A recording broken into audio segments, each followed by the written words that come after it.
আশিকানে মোস্তফা, আমি আপনাদের মাধ্যমে আরো বলতে চাই, মাওলানা মুজাহিদুল ইসলাম কালাপুরী সাহেব, আপনি আমাদের চ্যানেল গ্রহণ করুন, আপনাদের আকাবিদেরকে নিয়ে প্রশাসনের মাধ্যমে বসুন।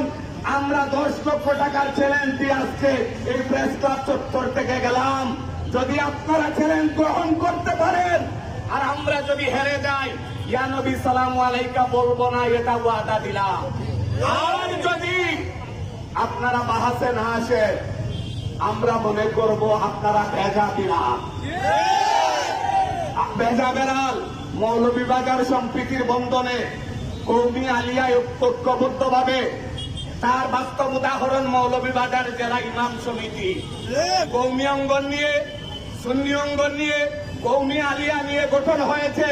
কেউ কোনদিন মুস্তাকে রাসূল নিয়ে এত বড় বিয়াদবি করে নাই। কোথাকার কে?